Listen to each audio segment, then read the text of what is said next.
हमारे सदर जमहूरिया ने कहा था कि 22 जनवरी एक तारीखी दिन है, बिल्कुल तारीखी दिन है। 22 जनवरी की बुनियाद 6 दिसंबर 92 को, एक तारीखी दिन 22 जनवरी था, एक तारीखी दिन 31 जनवरी था। सर, रात के अंधेरे में अपील किए बगैर आप आरे लेकर रास्ता खोल देते हैं। क्या पैगाम दे रहे हैं सर? 600 साल की मेहरौली की मस्जिद को बगैर को नोटिस दिए आपने। भारत के प्रधानमंत्री और उनकी सरकार भारत के मुसलमानों से उनकी शनाख्त को छीनना चाहते हैं। ख्वाजा अजमेरी के आस्थाने पर चादर बिछाइए, मगर आप जो चादर मुझसे छीनना चाह रहे हैं 17 करोड़ मुसलमानों को, क्या पैगाम दे रहे हैं आप कि आप हर मस्जिद को छीन लेंगे मुझसे? फिर मेरा वजूद किस माने रखता? मैं बड़ी जिम्मेदारी के साथ आपके सामने अर्ज कर रहा हूं कि भारत में 14% मुसलमान जो आबादी के लिहाज से 17 करोड़ आते हैं, वो आज पिछले 10 साल में नरेंद्र मोदी की सरकार में अपने आप को एक गैर यकीनी कैफियत में पाते हैं। अपने सोचते हैं कि हमारी शनाख्त को खतरा है, हमारे वजूद को खतरा है। और मैं बड़ी जिम्मेदारी के साथ कह रहा हूं कि जज्बात में लाए बगैर कह रहा हूं कि आज 17 करोड़ मुसलमान अपने आप को ऐसा समझते हैं कि जिस जमाने में हिटलर के जमाने में यहूदी अपने आप को समझते थे। और उसकी मैं बताता हूं क्यों समझते हैं, बताता हूं आपको चंद मिनट में।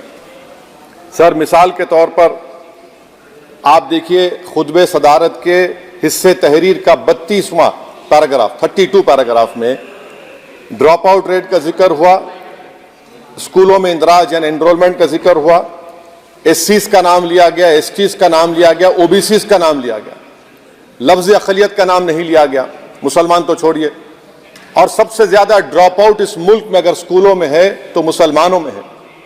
सबसे कम एनरोलमेंट अगर है तो मुसलमानों में हायर एजुकेशन में। गवर्नमेंट का डेटा है सर कि मुसलमानों का जो स्टूडेंट ड्रॉप आउट है वो 14.42 से क्लास 1 से शुरू होता और वो क्लास 6 और 8 को पहुंचे अब तक वो 10.76 को पहुंचता है।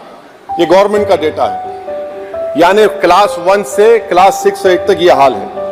आपने क्या किया सर इस बजट में? प्री मैट्रिक स्कॉलरशिप को सिर्फ 9th क्लास तक महदूद कर दिया और इसमें आपने पैसे कम कर दिए प्री मैट्रिक स्कॉलरशिप में। और सर 2022-23 का बजट आप देखिए, 5026 करोड़ रुपए दिए गए थे, जिसमें से सिर्फ 663 करोड़ इस्तेमाल हुए। अब आप आ जाइए सर, AISHE का डेटा है कि हायर एजुकेशन में मुसलमानों का 8.5 ड्रॉप आउट रेट हुआ है। 2020-21 में गवर्नमेंट का डेटा बता रहा है कि 1,80,000 मुसलमान हायर एजुकेशन में नहीं है। प्री मैट्रिक स्कॉलरशिप को आपने 423 करोड़ था, उसको आपने इस साल 326 कर दिया। मौलाना आजाद फेलोशिप को 45 करोड़ कर दिया। MCM जो 44 करोड़ था 33 करोड़ कर दिया। बताइए, जो सबसे ज्यादा जिसका कम्युनिटी का ड्रॉप आउट रेट है और जो हायर एजुकेशन नहीं, उससे आप ये बर्ताव करते हैं। सर, दूसरी बात यह है कि हम ये देख रहे हैं कि 10 साल में इस सरकार में कोई हद नहीं छोड़ी है गलत हुक्मरानी की, नफरतों को भड़काने की, कोई हद नहीं छोड़ी गलत फहमियों को फैलाने की, और कोई हद नहीं छोड़ी इस मुल्क के अवाम नास को तर्क करने की। इस 10 साल में हमने क्या देखा सर? जमहूरियत हमारे वतन अजीज की को बचाना बहुत जरूरी है। ये गरीबों के लिए और कमजोरों की एक बहुत बड़ी ताकत है। मगर 10 साल में, 9.5 साल में क्या हुआ?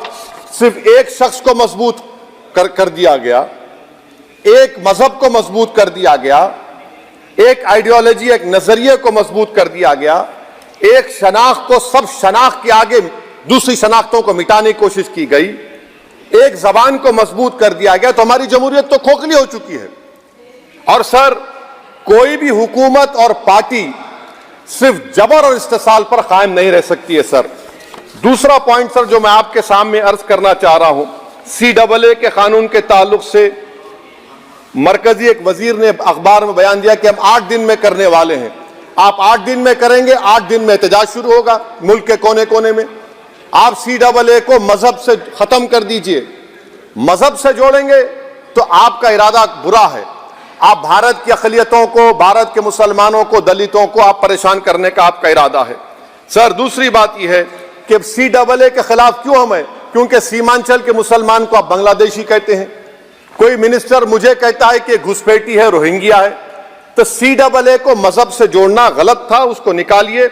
मगर हमारे देश के प्रधानमंत्री सर, वतन अजीज के वजीर आजम, मैं बड़ी जिम्मेदारी के साथ कह रहा हूं कि मैं अपने बचपने में जब हिस्ट्री पढ़ता था तो मैंने एक स्टैचू की फोटो देखी थी, प्रीस्ट किंग ऑफ मोहनजोदारो। ऐसा लगता है कि वैसा ही लग रहा है कि प्रधानमंत्री नहीं है बल्कि पुजारी सम्राट बन चुके हैं वो। और मैं क्यों कह रहा हूं कि हमारे सदर जमहूरिया ने कहा था कि 22 जनवरी एक तारीखी दिन है, बिल्कुल तारीखी दिन है। 22 जनवरी की बुनियाद 6 दिसंबर 92 को रखी गई। 22 जनवरी की बुनियाद 86 में ताले खोलकर रखी गई। 22 जनवरी की बुनियाद जीबी पंत ने रखी थी, इसीलिए तारीखी दिन है। और तारीखी दिन इसलिए भी है कि सर इसी ऐवान में 16 दिसंबर 1992 को हमने रेजोल्यूशन पास किया था। आप बताइए कि आज इस मुल्क में चाहे कोई सेकुलर पार्टी का हो या जो भी हो, वाले सब सेकुलर है, बुरा मैं हूं, किसी में हिम्मत नहीं है कि 6 दिसंबर की बात की जाए। और वो तारीखी दिन इसलिए भी है सर, इंसाफ करने वालों में एक NCLT के चेयरमैन, एक गवर्नर और एक नामजद शुदा रुकने पार्लियामेंट बैठे हुए थे। अब आप बताइए मेरे पास बचा क्या है? बचा यह है कि आर्टिकल 32 बचा है जिसको बाबा साहब अम्बेडकर ने दिया। आज मुल्क के 17 करोड़ मुसलमान भारत के वजीर आजम पर एतमाद भरोसा नहीं करते, बिल्कुल नहीं करते, बता रहा हूं, खुल के कह रहा हूं। अगर आप आर्टिकल 32 का ड्यू प्रोसेस ही खत्म कर देंगे तो फिर मेरे पास क्या बचेगा सर? क्या बचेगा? मैं तो यहां खड़े होकर वो सुप्रीम कोर्ट के मायानाज बेबाक वकील दुष्यंत दवे की तरह तो नहीं कह सकता। मुझे आज भी रूल ऑफ लॉ में भरोसा है, मुझे आज भी कानून पर, संविधान पर भरोसा है, मगर ड्यू प्रोसेस तो फॉलो होना चाहिए। ड्यू प्रोसेस फॉलो नहीं हो रहा। एक तारीखी दिन 22 जनवरी था, एक तारीखी दिन 31 जनवरी था। सर रात के अंधेरे में अपील किए बगैर आप आरे लेकर रास्ता खोल देते हैं। क्या पैगाम दे रहे हैं सर? 600 साल की मेहरौली की मस्जिद को बगैर को नोटिस दिए आपने डिमोलिश कर दिया। मैं जिम्मेदारी के साथ कह रहा हूं कि भारत के प्रधानमंत्री और उनकी सरकार भारत के मुसलमानों से उनकी शनाख्त को छीनना चाहते हैं। ख्वाजा अजमेरी के आस्थाने पर चादर बिछाइए, मगर आप जो चादर मुझसे छीनना चाह रहे हैं मेरी मस्जिद है, आप हर मस्जिद को छीनना चाहते हैं। आप बताइए 17 करोड़ मुसलमानों को क्या पैगाम दे रहे हैं आप कि आप हर मस्जिद को छीन लेंगे मुझसे? फिर मेरा वजूद किस माने रखता है? मेरा शनाख्त क्या माने रखता है? रूल ऑफ लॉ क्या माने? अच्छा 1991 के प्लेसेस ऑफ वर्शिप एक्ट पर क्यों नहीं बोलते आप लोग? आप उस पर कायम है नहीं है। आप 500 साल की बात करते, मैं आपसे कहता हूं भाई 500 साल पे मत जाइए, बौद्ध पे जाइए, जैनिज्म पे जाइए, शैविज्म पे जाइए, कहां रुकेंगे? अरे इस देश को आजादी मिली 47 में, संविधान मिला हमको बाबा साहब अम्बेडकर का, बराबरी का। उससे पहले तो राजा रजवाड़े थे, जमहूरियत नहीं थी, लोकतंत्र नहीं था, मगर आप उसको उस बारे में लेके जाते। अरे 500 साल आगे क्या होगा बताइए? आप किसी एक सिविलाइजेशन, सर ऐसा अंग्रेजी में किसी ने कहा था, civilisation cannot be rewritten by hatred, history cannot be corrected by demolition. आप ये नहीं कर सकते। और मैं उम्मीद करता हूं कि जब मौर्रिख तारीख लिखेगा, नरेंद्र मोदी इस मुल्क में तारीख लिखना चाहते हैं। क्या तारीख लिखना चाहते हैं? कि मैंने इस देश को, गांधी अंबेडकर के देश को मैंने हिंदू राष्ट्र बना दिया। मैं उम्मीद करता हूं कि हमारे भारत के हमारे हिंदू भाई देश के प्रधानमंत्री की सोच को नाकाम करेंगे, उन पर है। अब देखते हैं क्या होता है। सर नेबरहुड फर्स्ट की पॉलिसी है। नेबरहुड फर्स्ट क्या हो रहा है सर? हम सोशल मीडिया के जरिए फॉरेन पॉलिसी चला रहे हैं। मालदीव छोटा मुल्क, वो हमको आंख दिखा रहा है, चीन की गोद में बैठ गया। हमारे लद्दाख में हमारे जो लोग जानवर को लेकर घास चराए जाते, वहां पर चीन की आर्मी आके रोक रही। बताइए, बांग्लादेश चीन की गोद में बैठा हुआ है। आप गैलेंट्री अवार्ड दे रहे हैं, क्यों दे रहे हैं? कि चीन बैठा हुआ है। तो आपका बफर जोन गया कहां भाई साहब? आपका बफर जोन तो कहां गया नहीं मालूम, गायब हो गया बफर जोन। और दूसरी बात सर, आप ये भी देख लीजिए कि यहां पर मैं आपको इंपॉर्टेंट पॉइंट ये बताना चाह रहा हूं सर। ये हम बोलते हैं India middle east economic corridor, कितना पैसा है बताइए? वो नहीं बताया जाता। अच्छा सर, सबसे तकलीफ दे बात मेरे लिए है कि भारत ने यूनेस्को का इलेक्शन पाकिस्तान से हार गया।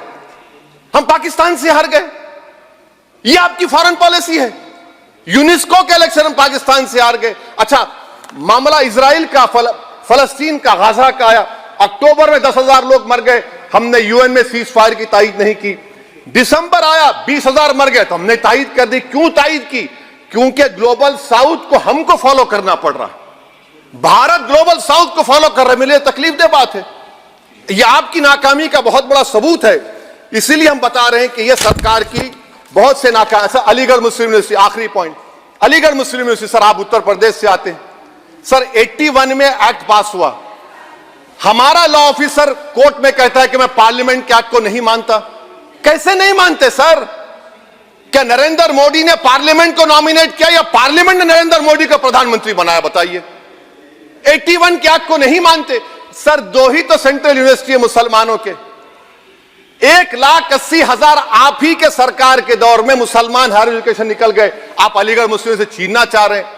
Theory of separation of powers में एग्जीक्यूटिव हमको डिक्टेट करेगा। मेरी आवाज तो पार्लियामेंट है, अब मेरी आवाज के खिलाफ एग्जीक्यूटिव सुप्रीम कोर्ट में बोलता है। अलीगढ़ मुस्लिम यूनिवर्सिटी से इतनी नफरत क्यों है आपको? वहां पर तो हिंदू भाई भी पढ़ते हैं। सर, ये अलीगढ़ मुस्लिम यूनिवर्सिटी का मामला है सर। तो मैं आपसे इस बात पर, इस शेर पर अपनी बात को खत्म कर रहा हूं सर। आप भी उर्दू दां हैं जी। मसीहाओं को जब भी आवाज दी है, अहमद फराज का शेर है जी जी। मसीहाओं को जब भी आवाज दी है, पलट कर आ गए हर बार कातिल। मसीहाओं को जब भी आवाज दी है, पलट कर आ गए हर बार कातिल। वहां क्या दाद खाही क्या गवाही, वहां क्या दाद खाही क्या गवाही, जहां हो मुंसिफों के यार कातिल। सर, मैं फिर से हुकूमत से मुतालबा करता हूं कि अल्पसंख्यक समाज के बजट के स्कॉलरशिप को आप डिमांड ड्रिवन करिए। भारत के प्रधानमंत्री, प्रधान सेवक रहिए। आप कोई प्रीस किंग मत बन जाइए। आप जीतेंगे, कौन जीतेंगे देश तय करेगा। मगर याद रखिए, 17 करोड़ मुसलमान आज गम और गुस्से में हैं और इस बात को महसूस कर रहे हैं, इस बात को महसूस कर रहे हैं कि प्रधानमंत्री को हम नोट नहीं दिए मगर हमारा प्रधानमंत्री है। आखिर ये प्रधानमंत्री 17 करोड़ मुसलमानों की उनकी शनाख्त को कैसे मिटा रहे हैं, कैसे उनको आप मार्जिनलाइज कर रहे हैं। इसीलिए सर, मैं उम्मीद करता हूं कि हमारे सेक्युलरिज्म जो है, वो मैं पॉलिटिकल सेक्युलरिज्म कभी नहीं माना। जो सेक्युलरिज्म संविधान में लिखा गया उसकी हिफाजत करेंगे। मुल्क अहम है, वरना याद रखिए, आप चुनाव जीते हारे, मगर अगर आप 17 करोड़ एक जनता को आप गैर यकीनी कैफियत पैदा कर देंगे, ये देश के हित में नहीं होगा। बल्कि हम तो उम्मीद कर रहे हैं कि ड्यू प्रोसेस अदालत फॉलो करेगी। अदालत अगर एक तरफा फैसले करेगी तो गलत होगा। सर, बहुत बहुत शुक्रिया। श्री